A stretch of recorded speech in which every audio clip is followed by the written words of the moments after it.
The Constitution of India, Preamble. We, the people of India, having solemnly resolved to constitute India into a sovereign, socialist, secular, democratic republic and to secure to all its citizens justice, social, economic and political, liberty of thought, expression, belief, faith and worship, equality of status and of opportunity, and to promote among them all fraternity, assuring the dignity of the individual and the unity and integrity of the nation. In our Constituent Assembly, this 26th day of November 1949, do hereby adopt, enact and give to ourselves this Constitution. Hello children, how do you do? Hope you are healthy and happy. Dear children, first thing is to be honest with yourself. You can never have an impact on society if you have not changed yourself. Great pacemakers are all people of integrity, of honesty but humility. By saying this, I move on to the next session. In the previous class, we have learned and understood about the cell structure related to prokaryotic cell and a small portion related to the cell structure of eukaryotic cell also we understood in the previous class. Now we are going to learn and understand about the other cell organelles present in the eukaryotic cell. So we can see, my dear children, the next cell organelle is Golgi complex. It is found near the nucleus. It is discovered by Camillo Golgi in 1898. It is also called Golgi apparatus or Golgi bodies. The Golgi bodies of plants is called dictyosomes.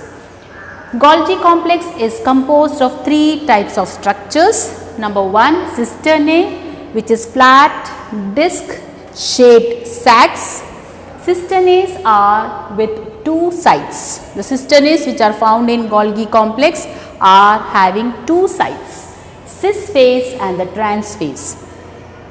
Cis phase is also known as forming phase. It is the convex side, and secretory vesicles from ER, that is endoplasmic reticulum, fuses with the cis phase. So the vesicle which are being secreted from endoplasmic reticulum will be fusing with the cis phase of Golgi complex. Trans phase is also known as maturing phase. It is the concave side. Secretory vesicles are pinched off from the trans phase. So from the in the cis phase, the vesicles they will be fusing together, and in the trans area or trans phase of the cisternae of Golgi complex, these vesicles they will be taken or removed out. Number two is tubules. They are tube like structures. Number three, vesicles. They are round or oval structures. You can see here, this is the structure of Golgi complex. This is cisternae.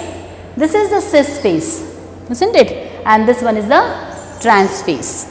And you can see incoming transport vesicles, that is the in the cis phase the vesicles they are going to fuse with this phase, and in the trans phase you can see the vesicles they are being removed through this area. So this is the structure of Golgi complex. You can see here also this is cisternae, this is the trans phase, and this one is the cis phase. Here the secretory vesicles they are removed, and in the cis phase the incoming transport vesicles they will be joining with the cis phase. So that is about the structure of Golgi complex. And next thing it has been said that secretory products of cisternae are packed in the vesicles. So the products which have to be secreted out is being packed in the vesicles. Later this vesicles they are budded off. From the trans phase they will be pinched off or they will be removed out from that area. Golgi apparatus remains in close association with ER as, this part is important, materials are packed in the form of vesicles from the ER. Number 2, it fuses with the cis phase and move towards the trans phase. That's why Golgi apparatus is having a close association with endoplasmic reticulum. Just now we have understood related to the two phases seen in the cisternae of Golgi complex. In the cis phase, the vesicles from the endoplasmic reticulum are fusing together, and in the case of trans phase, from there the vesicles, secretory vesicles will be removed, or we can say they are pinched or they are budded off.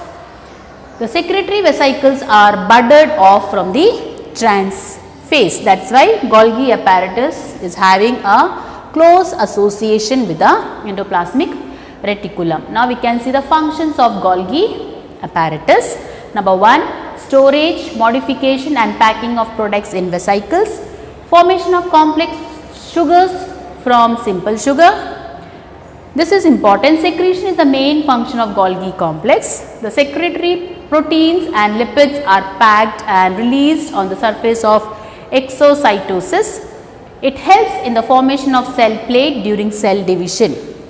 Golgi apparatus is helping in the formation of cell plate during cell division, and Golgi apparatus is also involved in the formation of lysosome as well as peroxisome. Lysosomes and peroxisomes, they are the cell organelles found in the cytoplasm of the cell. So, Golgi complex is involved in the formation of lysosome as well as peroxisome. This is important. It helps in the formation of cell plate during cell division, that is also important, and this part is also important. Secretion is the main function of Golgi complex. I think you would have understood about Golgi complex. The next cell organelle is lysosome. Membrane bound vesicles, it is not found in plants. Lysosomes are produced by Golgi apparatus. Contain powerful digestive enzymes and are highly acidic. Already we understood about the cell organelles in our previous classes. This is just the recap. Okay, my dear children, so you can rebrush what you have studied in your previous class related to the cell organelles. Digestion of large molecules, recycling of cellular resources. Next is some genetic diseases are also taking place there, caused by defect in lysosomal enzymes. If lysosomal enzymes are defective, surely genetic diseases will be taking place. Lysosomal stores diseases. Okay, storage diseases. Next, you can see here the function of lysosome, breakdown of lipid, carbohydrates and proteins into small molecules to be used by the rest of the cells. So, this is the important function. It is breaking down lipids, carbohydrates and proteins which are used by the cell, break down used up organelles, get rid of all stuff in the cell. Those materials which are not needed there, it will be taken off with the help of lysosome. So, you can see this is the structure here, and lysosome will be having the function as it is having hydrolytic enzyme, and these hydrolytic enzymes, they will be dissolving and they will be cleaning up all the waste products present in the cell. Lysosomes are also known as suicidal bags. Sometimes it will be killing its own cell also. Next one, vacuoles. Vacuoles structure, it is membranous sac. Number 2, the function, it may act as lysosome at times. Lysosome, that means sometimes vacuoles may act like lysosome, it can become suicidal bag there. Food vacuoles can carry food from outside the cell to a lysosome to be digested. Contractile vacuoles pump excess water out of the cell in many protists. So, vacuoles, two types of vacuoles are there, food vacuoles and contractile vacuoles. Food vacuoles, they are carrying the food from outside to the lysozyme for digestion, and contractile vacuoles, they are pumping excess water out of the cell. You can see here, this is the contractile vacuole. Okay. You can here again the structure you can see, and in the structure this is the vacuole, okay, and you can see this vacuole is playing an important role there for carrying the food to be digested. And number 2, in certain protists contractile vacuoles are there which will be pumping out excess water.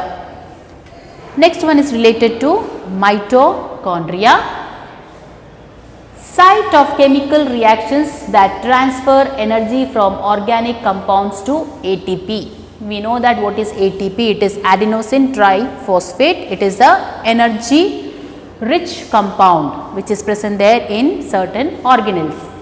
ATP main energy source for cells.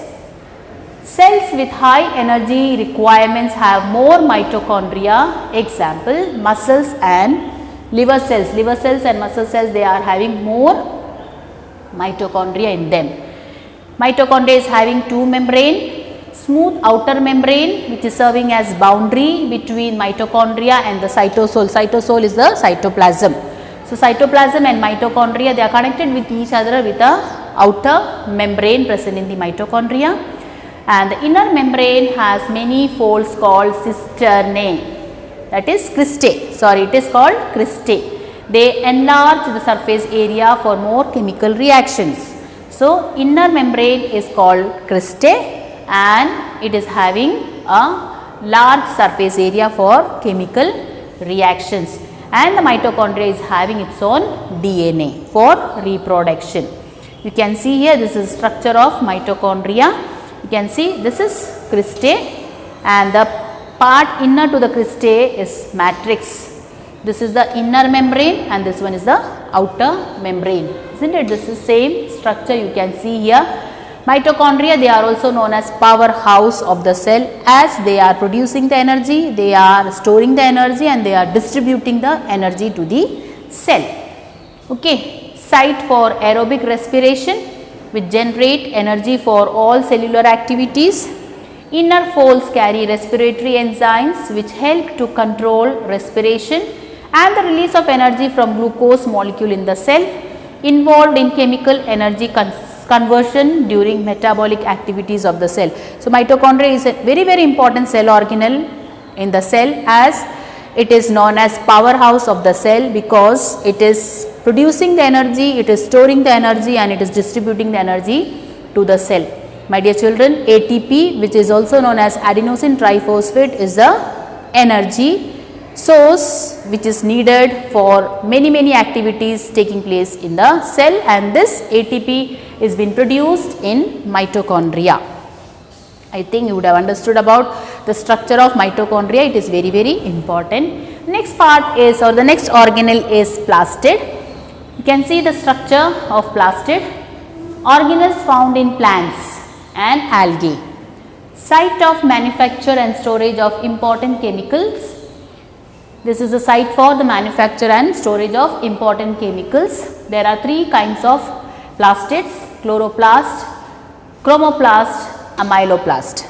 Chloroplast, chromoplast and amyloplast, or you can see here different types: etioplast, chromoplast, chloroplast, leucoplast, amyloplast, aleoplast and proteinoplast. All these are the types of plastids. The main three kinds which I said just now, chloroplast, chromoplast and amyloplast, we can see. Chloroplast make sugars using light energy, carbon dioxide and water. Helps to make sugars. Chloroplast is helping to make sugars. Chromoplast, synthesis and storage of pigment other than chlorophyll. Chromoplast is the plastid which is synthesizing and storing pigments other than chlorophyll. Amyloplast, non-pigmented, synthesize and storage of starch granule. In stem as well as in seed, amyloplast is abundant. In stems as well as in the seed, amyloplast is abundant. Okay, my dear children. So, that is related with the plastid. This part is very important. You can go through your textbook. In the textbook, you will be coming to know about the different types of plastids. It's again very important. Now the next part is related to the chloroplast. You can see the structure of chloroplast. It is having two parts, stroma and granum. The stroma is the space outside the thylakoid membrane. Here. And it is the location of Calvin cycle in which organic compounds are formed. It is the location in the stroma Calvin cycle, or we can say the dark reaction is taking place and the organic compounds are formed there such as glucose. Granum is a stalk or stake of thylakoid. Grana is a site for light reaction. Stroma is a site for dark reaction. Okay. The next thing, it has been said that the lamellae act like the skeleton of the chloroplast. These are the lamellae, they are acting like a skeleton and maintaining the distance between thylakoids. The thylakoids which are present here, the thylakoids are being in a distance because of the lamellae. Now next, photosystem, clusters of pigments and proteins that absorb light energy are found in the sac-like photosynthetic membrane called thylakoid. This is thylakoid and each part of thylakoid is known as grana, or we can say grana. Okay, my dear children. So that is related to the structure of chloroplast. Again, this is very important. You have to go through it. And here again you can see related to the structure of chloroplast itself. It is double membrane structure, two membranes are there, stroma is present there, this is thylakoid. In this part, that is each stack or the each part of the together, this is one part, a sac like structure which is being seen here is thylakoid, and together it is called granum, and the thylakoids, they are connected to each other with the help of lamellae. That is the structure of chloroplast. My dear children, you have to study it, it is very important. Next one is related to ribosome. They are granular structures in the cell, first discovered by George Palade in 1953. They are seen in cytoplasm, chloroplast, mitochondria and attached to endoplasmic reticulum. They are composed of RNA and protein.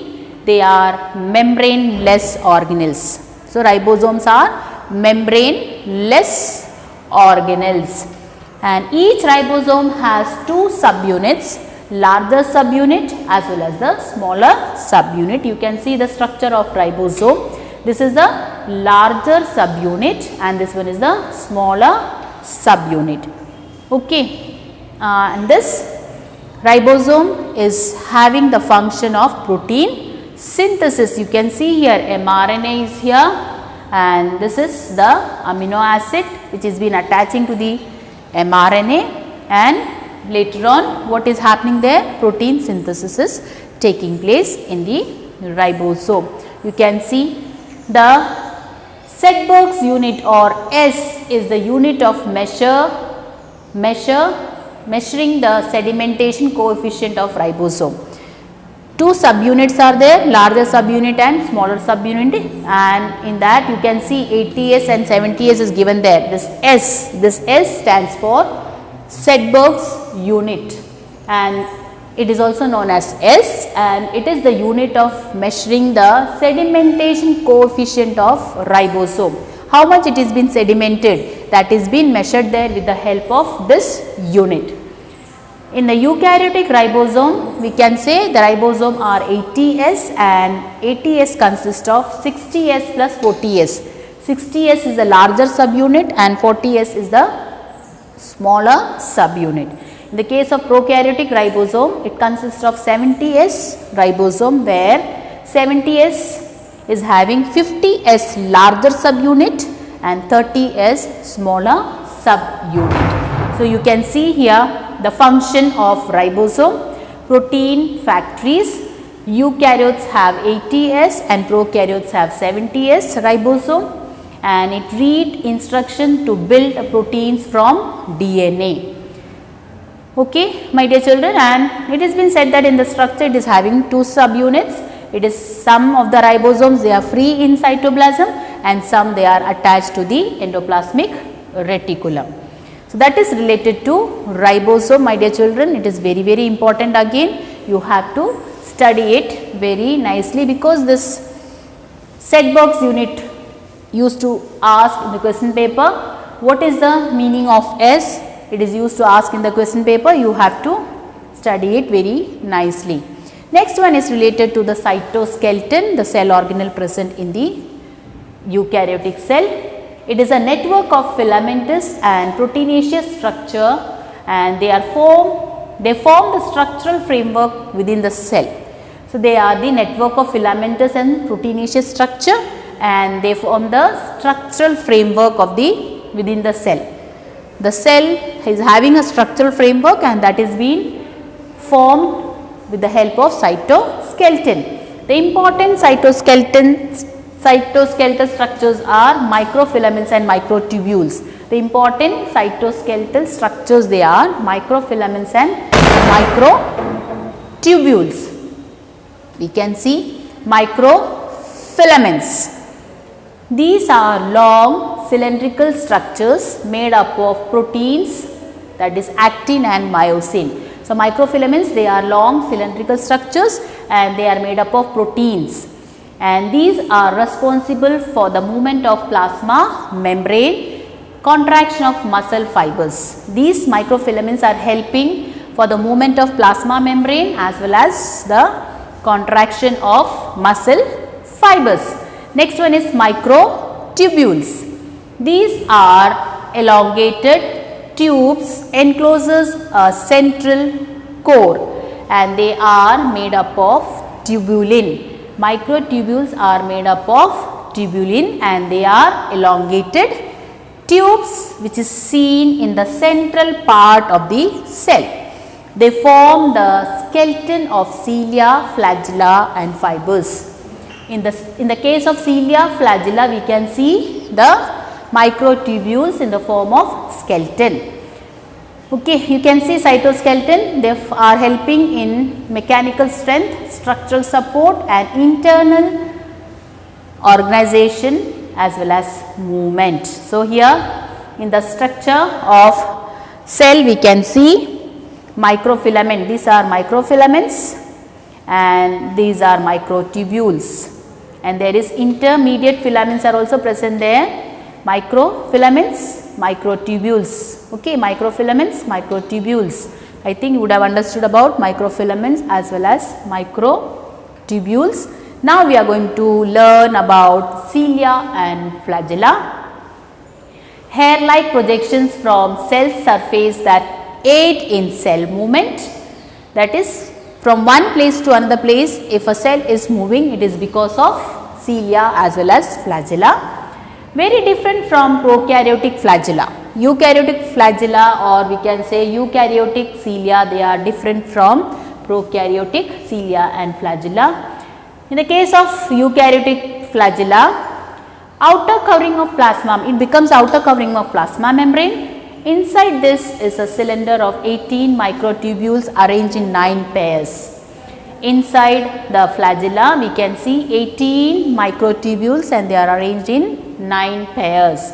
In center are 2 single microtubules. In the center core, we can see 2 single microtubules, and like this forms a 9+2 arrangement, or we can say 9+2 pattern.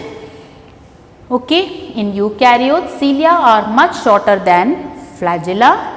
Cilia move in coordinated waves like O's, and flagella move like a propeller or corkscrew. You can compare cilia and flagella with the movement of the boat, as well as in the boat we used to have propeller also. So, flagella is being there like a propeller and cilia is there like a O's. So, that is cilia and flagella. We can see next the structure of cilia and flagella. Cilia and flagella are structurally same. They are having axonema and central core. 9 pairs of doublets of peripheral microtubules we can see. You can see 9 pairs, isn't it? 1, 2, 3, 4, 5, 6, 7, 8, 9 pairs of doublets. You can see the microtubules are double, okay, and they are arranged in 9+2 array arrangement, and in the central core we can see 2 single microtubules and they are attached with the that is radial spoke, okay. So here it has been, this is peripheral microtubule and this one is the central microtubule, and in between the doublet of the microtubule we can see the interdoublet bridge. The interdoublet bridge, this is interdoublet bridge which is connecting the microtubules, and the radial spoke is present there. This radial spoke is connected with the central sheath where we can see 2 single microtubules connected with each other. This is the structure of the cilia and flagella which is being arranged in the form of 9+2 arrangement. My dear children, this is very important, you have to understand it. Now the difference between cilia and flagella we can see. Cilia are short hair like organelles, flagella are long whip like organelles. Cilia occurs relatively in large numbers, flagella they are usually fewer in numbers. Cilia often cover the entire cell, they are exposed, and flagella are often at one end of the cell.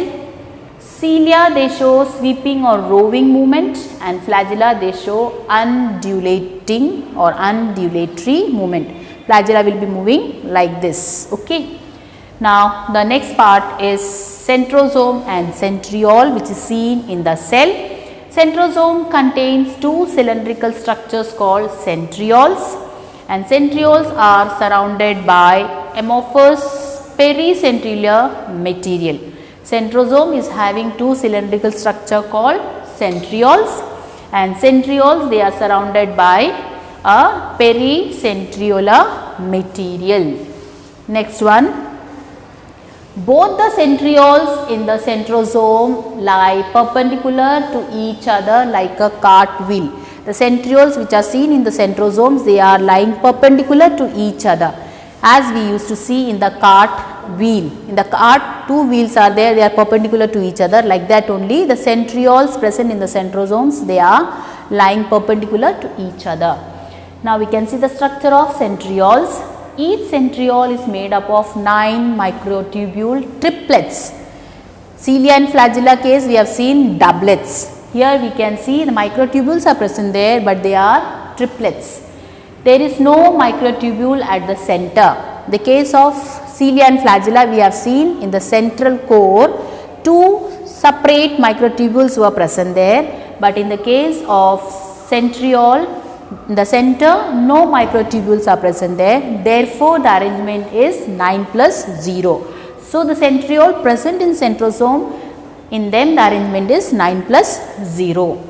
The adjacent triplets are also linked. The adjacent triplets which are near to each other, they are linked with each other.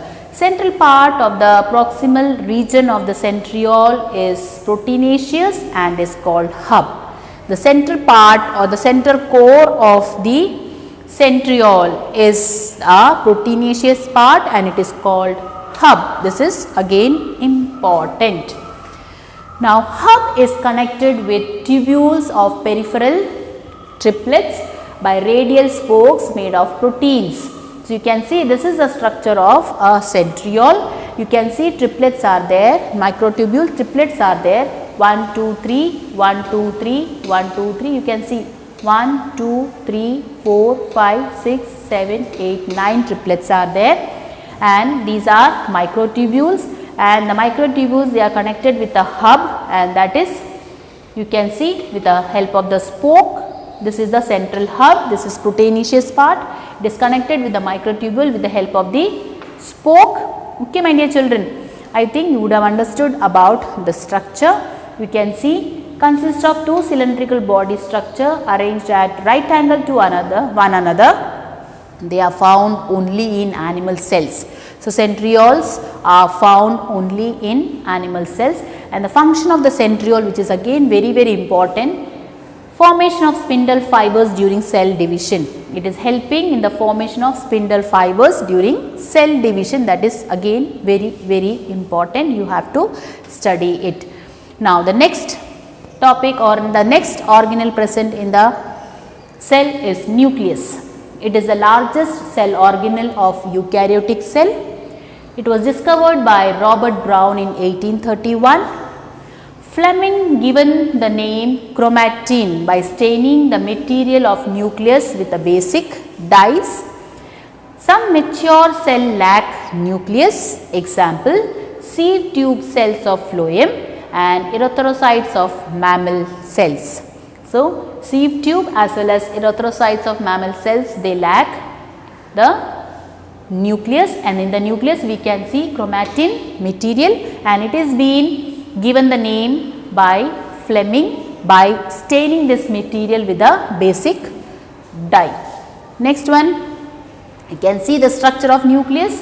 The interphase nucleus, that is nucleus of the cell when it is not dividing. The nucleus of the cell is there when it is not dividing, that time this nucleus is known as interphase nucleus. Consists of four main parts: nuclear envelope, nucleoplasm, nucleoli, chromatin, reticulum. The first one is nuclear envelope. It consists of two nuclear membrane with a space between called perinuclear space. So, nuclear envelope present in the nucleus is having two nuclear membrane, and in between these two nuclear membrane there is a space, and that is called perinuclear space. Next one, the outer membrane bears ribosome. The outer membrane is bearing the ribosome. Nuclear pores are present, and the movement of RNA and protein takes place through the nuclear pores. So, this is the outer membrane. This is the outer membrane where we can see the ribosome, and in the outer membrane pores are present there, and these pores are helping for the movement of RNA and protein. Next one, the second part of the nucleus is nucleoplasm. The interior of the nucleus is filled with a proteinaceous fluid called the nucleoplasm. After nuclear membrane, inside to the nuclear membrane there is a proteinaceous fluid called nucleoplasm. It contains nucleolus and chromatins. It also contains protein, enzyme, RNA, minerals, etc. So, that is related to nucleoplasm. Number 3 is nucleolus. These are spherical structures present in the nucleoplasm. Nucleolus is a spherical structure we can see in the nucleoplasm. Now, it is not membrane bound. So, nucleolus is not having any membrane. Next one is the function of nucleolus.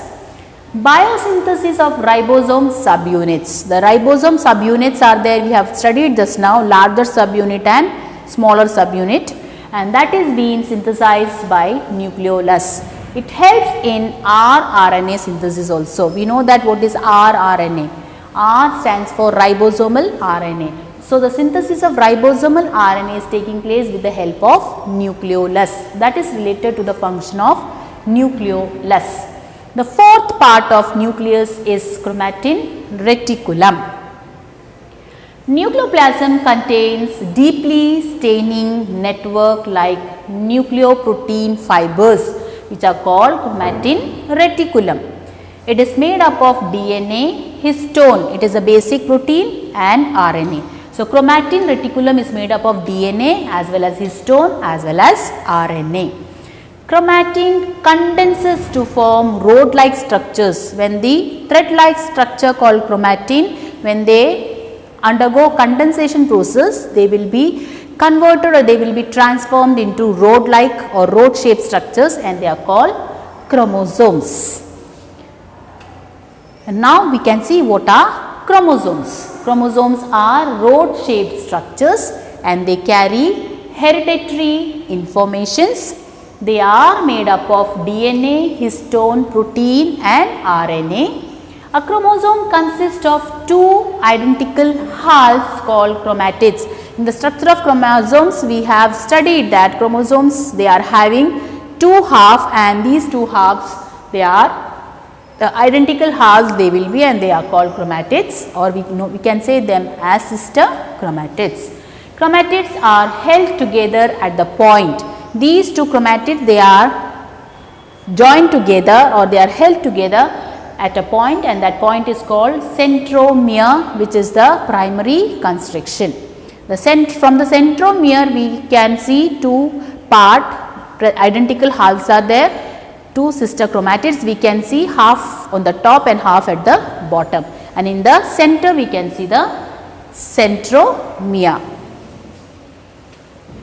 On other side of the centromere, a disc shaped structure called mitochore is present. So, on the other part of the centromere, we can see a disc shaped structure that is called mitochore. Now, during cell division, the spindle fibers attaches with the mitochore. When the cell division is taking place, that time spindle fibers are formed there, and these spindle fibers, they will be attaching themselves with the mitochore.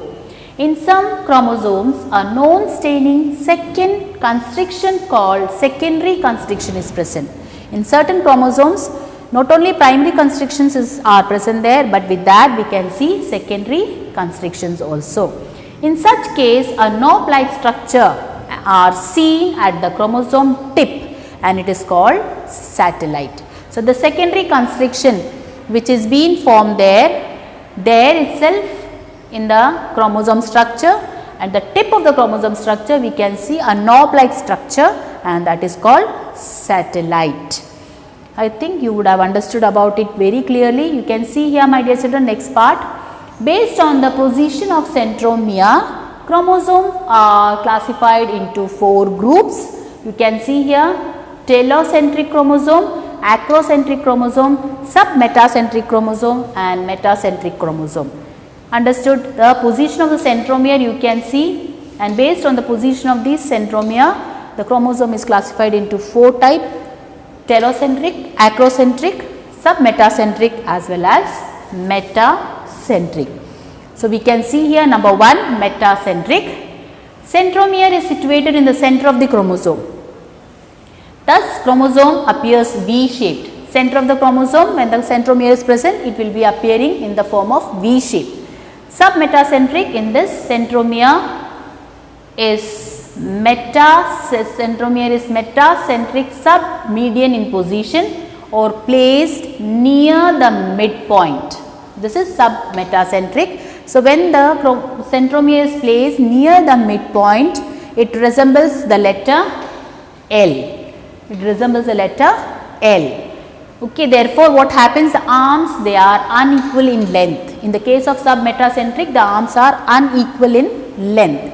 In the case of telocentric, the centromere is located at one end of the chromosome, and thus such chromosomes are rod shaped in appearance. You can see, yeah, isn't it? Located at one end of the chromosome. This is telocentric, and it is looking like rod shape.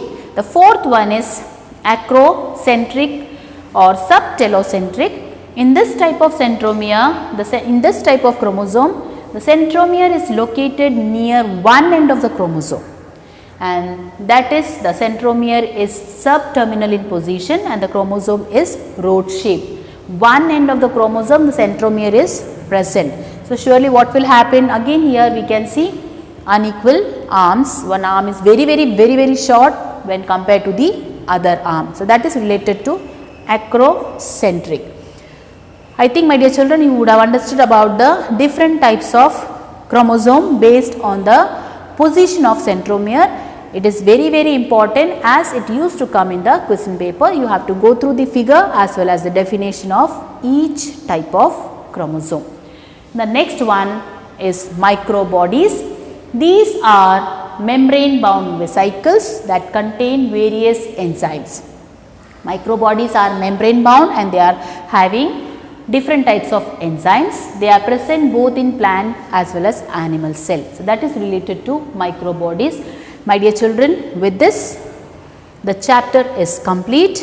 I think you would have understood the topic very nicely. This chapter is very easy because already we have studied about cell organelles in our previous classes. You have to only rebrush this chapter, my dear children, and the parts which are very important, you have to understand it, you have to learn it, because from those area question used to come in the question paper. So dear children, go through the chapter 2 to 3 times and make sure that you have understood each and every topic of the chapter. If you are having any doubt related to this chapter, don't hesitate to call me, give me a call and clarify your doubts. By saying this, I wind this session here. We will be meeting in the next session. Till then, take care.